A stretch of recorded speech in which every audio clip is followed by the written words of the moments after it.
Karon, ubahan sa sermon nga giuluhan. Ang tingog nga nagpukaw sa kalibutan, gusto na kong ipaambit ang pulong sa Dios kaninyo. Adunay daghang mga tingog nga nagpukaw sa kalibutan. Adunay tingog sa usa ka inahan nga nagpukaw sa iyang mga anak sa kabuntagon. Ang tingog sa usa ka alarm clock, ang tuktugawk sa manok, ug daghan pa.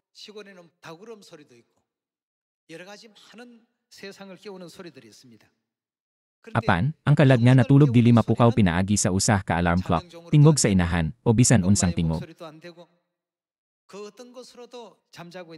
Ang bugtong tingog nga makapukaw sa aktong mga kalag mao ang tingog sa Dios Amahan ug Dios Inahan. Dugang pa, ang mga tingog sa ilang mga anak, ang mga balaan, nga nagpalanog sa tingog sa Amahan ug Inahan, makapukaw sa espirituhanong kalibutan. Busa, dili ba adunay pagtulon-an sa Ezekiel chapter 3 diin ang Dios nag-ingon nga pukaahon ang kalibutan sa iyang ngalan.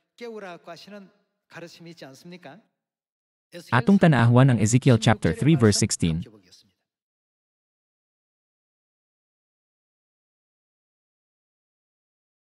Atong tanaahwan ang chapter 3 verse 16. Sa pagkatapos sa 7 ka adlaw, giinan ako sa Ginoo. Tawo, gihimo ko ikawng magbalantay sa nasod sa Israel ug ikawang.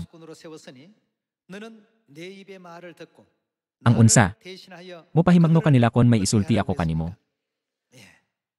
Sa laing pagkasulti, siya misulti kanato sa pagpukaw sa mga kalag. Tungod kay sila nangatulog, sa ilalamang paagmata, mailanan nila ang husto ug sayop.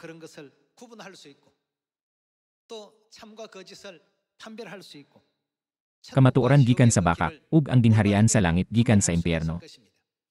Busa, kon dili sila pukahwan gikan sa ilang pagkatulog, bisan kon si Satanas modala kanila ang gadto sa impyerno o gadto sa walay katapusang kalaglagan, dili sila makaamgo ni ihni og modangat didto.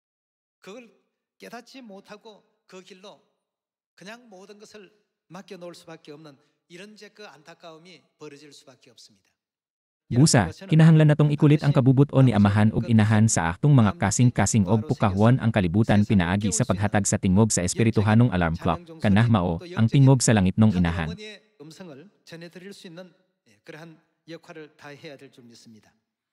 Atong tanaahwan ang verse 18. Kon moingon gani ako sa tawong daotan, mamatay ka, ug unya dili mo siya pahimangnuan o agnihon sa pagbiya sa daotan niyang pagkinabuhi aron maluwas siya. Ang maong tawo mamatay gayod diha sa iyang pagkadaotan apan ikaw ang paninglan ko sa iyang kamatayon. Apaan kon pasidan-an mo siya ug dili siya magtagad kanimo, mamatay siya diha sa iyang pagkadaotan apan dili ko ikaw silotan.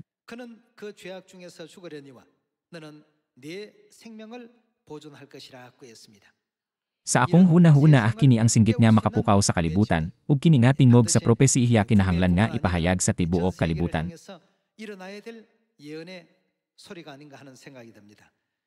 Sa Jonah chapter 1 verse 2, gisugo sa Dios si Jonah sa paghimo ni ihni nga tinggog aron pukawan ang kalibutan.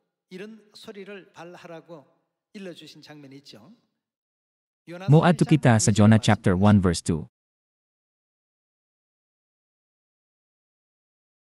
Atong tanaahwan ang chapter 1 verse 2. Lakaong gaadto sa dakoong syudad sa Ninibe ug badlo nga ang katawan didto kay nasayran ko nga hilabihan sila kadaotan. Apan inay mo adto si Jonah sa Ninibe mipadulong hinuon siya sa Tarsis. Miadto siya sa Joppa ug didto may barko nga paingon sa Tarsis. Mibayad siya sa iyang plite ug misakay siya aron mahilayo sa Ginoo. Sa atong makita sa Jonah chapter 1 verses 2 to 3, gisultihan sa Dios si Jonas nga pukawan ang kalibutan, apan si Jonas nahadlok kaayo nga moadto sa Ninibe. 니느웨로 간다는 그 사실에 대단히 겁이 났습니다. 두려웠습니다. Ang Ninibe mao ang kapital sa Assyria, usa ka kaaway nga nasod sa Israel.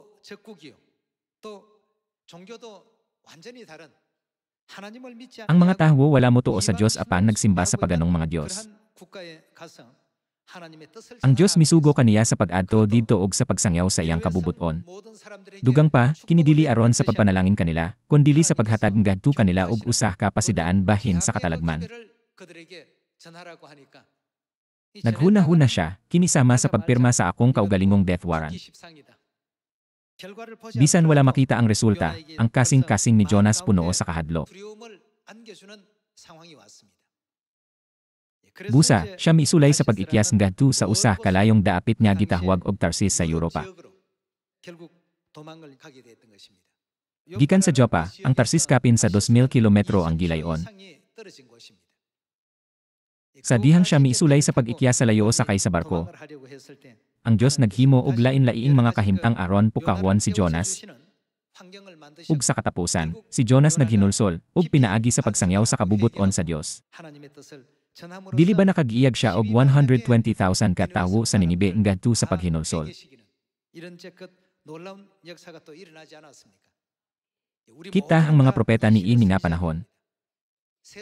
Sa diha nga aktong pukahon ang kalibutan, ang natulog nga mga espiritu mo baangon og maminaw sa tingog sa Dios. Gikan sa pisikal nga panglantaw, sila nagsimba sa paganong mga Diyos, ug wala mo tuo sa Diyos, ug nagbutang-butang sa katawhan sa Diyos. Sa espiritual, kadto maoy usa ka nasod nga adunay daghang problema. Busa, lisod sabton nga ang tanan, gikan sa hari hangtod sa tanang katawhan, modawat sa Diyos.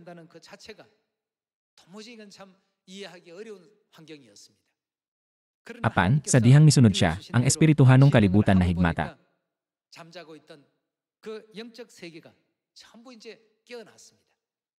Unya, ang katawan midawat sa Dios nga wala nila nailhan ug naghinulsol atubangan sa Dios ang maong buhat sa grasya na hitabo pinaagi kang Jonas. Mopadayon kita sa chapter 3. Atong tanaahwan ang chapter 3 verse 1. Chapter 3 verse 1. Ang Ginoo miingon na usaah kang Jonas, lakaong gadto sa dakoong syudad sa Ninibe ug isangyaw didto ang mensahe nga gitugyan ko kanimo. Ang buot ipasabot ni ihni, mataha sila pinaagi sa pagsulti kanila sa akong mensahe. Busa miadto si Jonas sa Ninibe.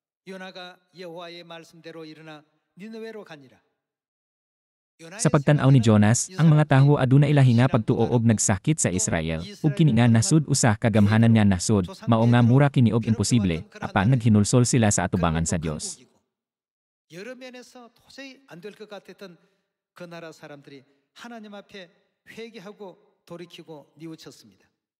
Atong tanaahwan ang verse 4. Si Jonas misulod sa syudad og tapos sa usa ka adlawng pagbaktas miingon siya, laglagon ang Ninibe tapos sa 40 ka adlaw. Ang tanang tawo nga nagpuyo sa Ninibe mituo sa mensahe sa Dios og nagpuasa sila. Ang tanang tawo, gikan sa 11 gaadto sa 10 timawa, nagbistig sako ilhanan sa ilang paghinulsol. Sa pagkabalita ni ini sa hari sa Ninibe, mitindog siya gikan sa iyang trono. Unya gihukas niya ang iyang bisti, nagsulob siya sako og milingkod sa abo. Ug nagpadala siya pahibalong gadto sa mga lumulupyo sa Ninibe. Siya miingon, ako ug ang akong mga opisyal nagdili sa tanang tawo og mananap sa pagkaon og pag-inom. Kinahanglan ang tanang tawo og mananap magbistig sako. Ang tanan kinahanglan kinasing kasing nga mag-ampo sa Dios og mamiya sa daotang pagkinabuhi basin pag mausab ang laraw sa Dios og dili na siya masuko kanato og dili kita mga mahtay. Nakita sa Dios ang gibuhat nila ug nakita niya nga gibiyaan nila ang ilang daotang pagkinabuhi. Busa wala ipadayon sa Dios ang iyang lahraw ug wala niya ipahamtang kanila ang makalilisang nga silot.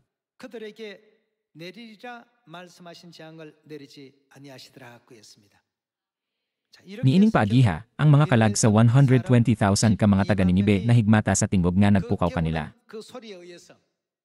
Miduol sila sa atubangan sa Dios og naghinulsol. Sa pagkonsiderar ni ini, unsay mahitabo sa kalibutan karon kon ipahayag nahtu ang pulong sa Dios? Imbes nga mga tarungan, sama sa mga kalainan sa relihiyon o mga kahimtang. Ang mga resulta mula pa sa aktong imahinasyon. Sa una, naghuna-huna si Jonas nga kon magsangyaw siya sa mga taga-Ninibe. Batuhon siya hangtod mamatay, apan kabaliktaran nga kahimtang ang nahitabo.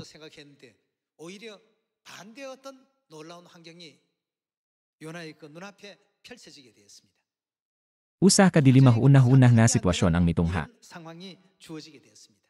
Karon, aktong pamalandungan ang kabubuton sa Dios, nga misugo kanato, lakaw og isangyaw kini nga ebanghelyo sa Samaria ug gaadto sa kinatumyan sa kalibutan. Ang Dios mihatag kanato sa tingog aron sa pagpukaw sa kalibutan. Busa, dili nahtu tigumon ang aktong mga tingog apan magpamatuod sa tanang katawhan.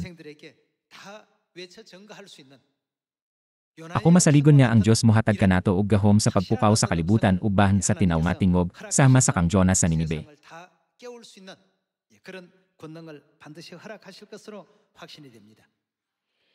Sama sa istorya ni Jonas, adunay tingog nga mipukaw sa kalibutan sa unang simbahan sa dihang misangyaw sila sa ebanghelyo sumala sa kabubuton sa Dios.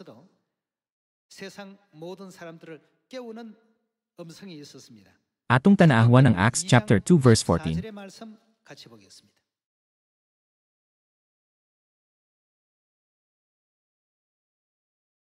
Sa Acts chapter 2 verse 14, kini nahisulat. Unya mitindog si Pedro uban sa 11 ka apostoles og sa makusog nga tingog miingon kanila, mga kaigsuonan kong Hudiyo ug kamong tanan nga ania sa Jerusalem, pamatian niinyo ang akong isulti karon. Kining mga tawana dili hubog sumala sa inyong gihuna-huna, kay alas 9 pa man lang karon sa buntag. Apan mao kini ang giingon ni propeta Joel. Mao kini ang akong buhaton sa katapusang mga adlaw, nag-ingon ang Dios, ibubuko sa tanang katawhan ang akong espiritu.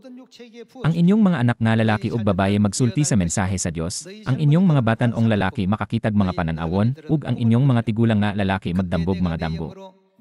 Oo, bisan sa akong mga ulipon, lalaki ug babaye, ibubuko ang akong espiritu niadtong mga adlaw, ug magsulti sila sa mensahe sa Dios.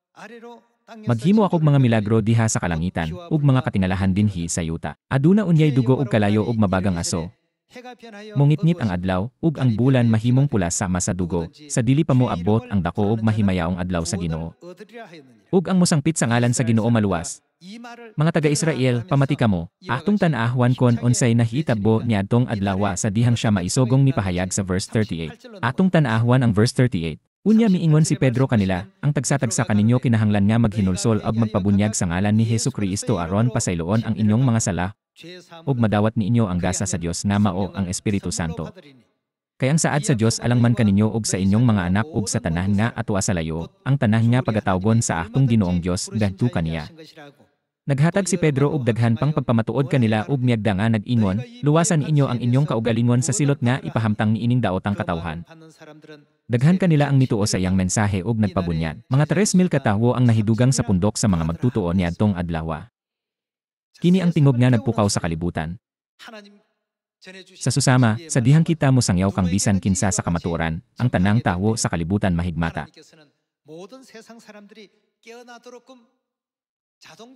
Gihimo sa Dios kay ning otomatikong espiritual na sistema. Kon kita mo sangyaw sa ebanghelyo sumala sa kabubuton sa Dios, sa matag tawo o sa publiko, sa higayon nga kita mo sangyaw, ang Dios siguradong magtanom og usa ka butang diha sa ilang mga kasing-kasing.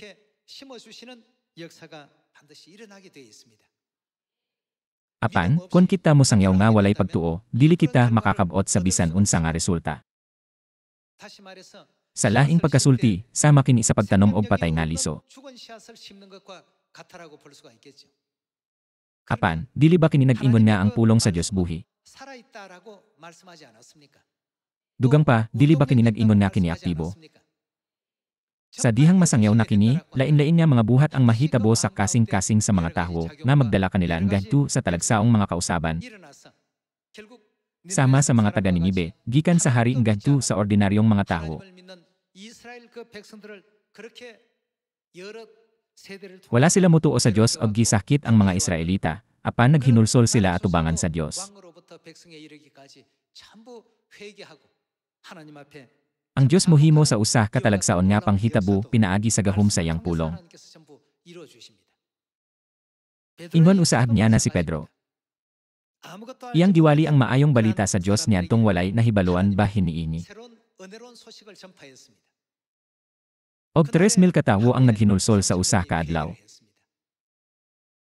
Karong panahon na, sukad sa pag-abot sa panahon sa propesiya, ang Dios nagpadahyon sa pag-abri sa dili ikalimod nga mga dahlan ngadto sa matag nasod.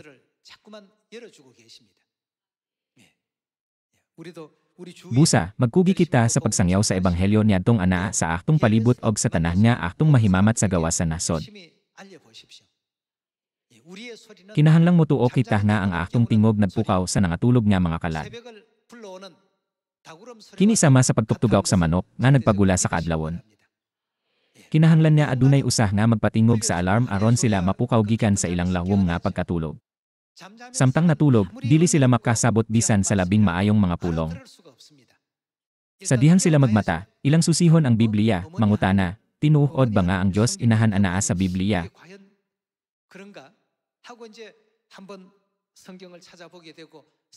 Og pinaagi sa pagtuon sa Biblia, ilang naambuhan. Ang Diyos Amahan ug Diyos Inahan mianhi dinhi sa kalibutan sa unod aron sa pagpasaylo sa atong mga sala. Dugang pa, pinaagi sa pagkat-on og pagdahwat sa kamatuoran, lakip sa igpapahulay, sa pagsaylo, ug sa tanang kasaulogan sa bag-ong kasabotan daghang kalag ang maghinulsol.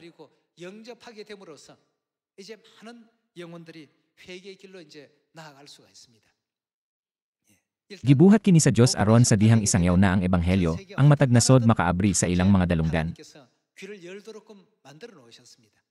Kini nga kalibutan dili gayud usah ka dako nga dapit. Dili ba kini mas gamay kaysa usah ka lugas sa bugas gikan sa kawanangan? Kini usah lamang katipik. Busa, kinahanglan nga dinalian nga ipakailap kini nga singgit sa tibuok kalibutan ug pukahwan ang tanan. Atong tanaahwan ang Acts chapter 13 verse 42. Chapter 13 verse 42. Atong tanaahwan ang chapter 13 verse 42. Sa pagpanggulanan ni Pablo og ni Bernabe sa sinagoga, gidapit sila sa mga tawo sa pagbahlik sa sunod adlawng igpapahulay aron saysayan pa sila ni ining mga butanga. Ug sa natapos na ang tigom sa sinagoga, daghang mga Hudiyo ug mga dili Hudiyo nga nakahbig ngadto sa tinuohan sa mga Hudiyo ang misunod kang Pablo ug kang Bernabe. Gimaymayan nila ang mga tawo og gidasig sa pagpabilin diha sa grasya sa Dios. Sa pagkasunod adlawng igpapahulay, hapit ang tanang tawo sa lungsod miadto aron sa pagpamati sa pulong sa Ginoo. Sa pagkakita sa mga Hudiyo sa daghang mga tawo, nangasina sila og misupak sa gisulti ni Pablo og ilang gipakaulawan siya. Apan midugang hinuon ang kaisog ni Pablo og ni Bernabe og miingon sila, kinahanglan nga kamo unta ang unang sudinlan sa pulong sa Dios. Apan kay gisalikway man inyo kini og naghukom kamo sa inyong kaugalingon nga dili takoos sa kinabuhing dayon, biyaan kamo namo og mangadto kami sa mga dili Hudiyo. Kay kini ang gisugo kanamo sa Ginoo, gibutang ko ikaw nga kahahyag alang sa mga dili Hudiyo, aron pinaagi kanimo ang kaluwasan mo abot hangtod sa kinatumyan sa kalibutan. Sa pagkadungog ni ini sa mga dili Hudiyo, nalipay sila og gidayeg nila ang mensahe sa Ginoo og kadtong gipili alang sa kinabuhing dayon. Unsay ilang gibuhat? Nahimong magtutuo. Nakahdawat sila og pagpukaw. Gibutang sa Dios ang tingog nga nagpukaw sa kalibutan sa tingog ni Pablo, nga nagpukaw niadtong natulog nga mga espiritu. Gibutang usaad kini sa Dios sa atong mga tingog. Gihatagan kita sa Dios og gahom sa pagpukaw sa kalibutan. Ang manok kinahanglang motugtugawk sa buntan. Ang papel ni ini mao ang pagpukaw sa kalibutan, di ba? Sa mga gibuhat sa Dios ang manok aron pukahwan ang mga tawo gikan sa ilang pagkatulog sa dihang walay mga orasan. Niining panahon na, ang Dios miingon sa iyang mga anak, pamatha ang kalibutan alang kanako. Tungod ni ini, gihatagan nata niya og abilidad sa pagpukaw sa kalibutan. Dili ordinaryo ang atong mga tingog. Gihatagan ta sa Dios og tingog nga nagpukaw sa kalag sa mga tawo sa kalibutan. Ug ingong resulta sa makugihong pagtuuman ni Pedro, Pablo, ug Jonas sa maong tahas. Katingalahang mga kausaban ang nahitabbo sa ilang palibot. Mga igsuon, ang labing makahuluganon niya buluhaton niya mahimo nahtu sa karon niya panahon mao ang pagpukaw sa kalibutan.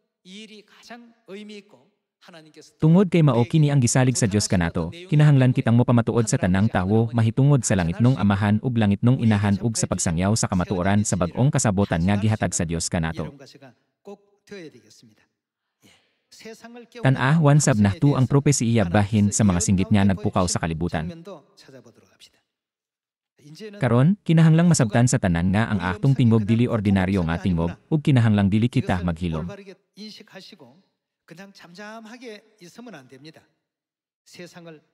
Kinahanglan natong usbon ang atong mga tingog ngadto sa usa ka tingog nga makapukaw sa kabus nga mga kalag nga nangatulog sa kangitngit. Atong tanaahwan ang Joshua chapter 6 verse 20.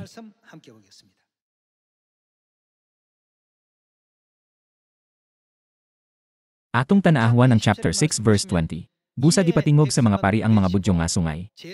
Sa pagkadungog ni ini sa katawhan, naninggit sila. Unsay nahitabo? Napukan ang syudad sa Jericho. Unsay nahitabo sa dakoong babag sa ilang atubangan. Nahubno kini sa kalit, busa gilaglag sa Dios ang tanang kaaway sa syudad sa Jericho. 예리고 성에 있던 적들마저도 하나님께서 다 멸절을 시켜버렸습니다. Ang Dios nagbutang ni ini nga mahtang sa gahum sa atong mga tingog, ug karon siya aktibong naglihok aron sa paghimo sa maong kausaban. 하나님께서 역사하고 계시는 이 시대 우리가 지금 살고 있습니다. Wala ko naghangyo kaninyo sa pagbuhat ni ini ubahan sa inyong mga abilidad. Kini nagpasabuot sa pagbuhat ni ini ubahan sa gahum nga gihatag sa Dios kanato, dili sa atong mga abilidad. Tungod kay kita mituo sa Dios, kinahanglan natong pukahon ang mga anaa sa aktong palibot og ang mga nasud sa aktong palibot ubahan ang pagtuo. Gihanyo ko kamo nga pukahon bisan ang tibuok kalibutan. Sa istorya ni Josue, katingad-an nga kasaysayan ang nahimo tungod kay ang tanan misinggit ug dili ba kini pareha sa istorya ni Gideon. Kon kita magpakahilom, dili gayud pukahon sa Dios ang espirituhanong kalibutan. Kon mas mosinggit kita, mas daghang tawo ang mahigmata. Busa, kinahanglan natong padayon silang pukahon. Kon padayon natong pukahon ang ubahan, anam-anam na mawaala kang Satanas ang iyang gahom. Kon ang mga manggugubat ni Gideon nagpabilin pa, dili gayud nila mapildi ang kasundaluhan sa Midian.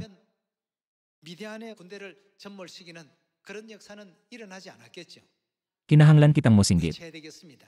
Tungod kay ang Dios naghatag sa aktong mga tingog sa espesyal nga gahom sa pagpukaw sa kalibutan. Kinahanglan natong pukahon ang aktong mga silingan, miyembro sa pamilya, mga higahla, mga kaila, ug mga kauban sa trabaho, bisan kinsa pa sila. Isalikway ang huna-huna, dili kini mahimo. Atong ipatuman ang buluhaton sa ebanghelyo. Nga nagatuo nga ang pagpukaw sa mga tawo mugya kanila sa pagtuo sa Dios og maghinulsol. Sama sa mga taga Ninibe nga wala mituo sa Dios. Naglaom nga ang tanang sakop sa pamilya sa Sion mohalad sa mga gasa sa himaahya ug kalipayng gadto sa langitnong amahan ug sa langitnong inahan. Gusto na kong tapuson ang sermon karong adlaw. Daghang salamat.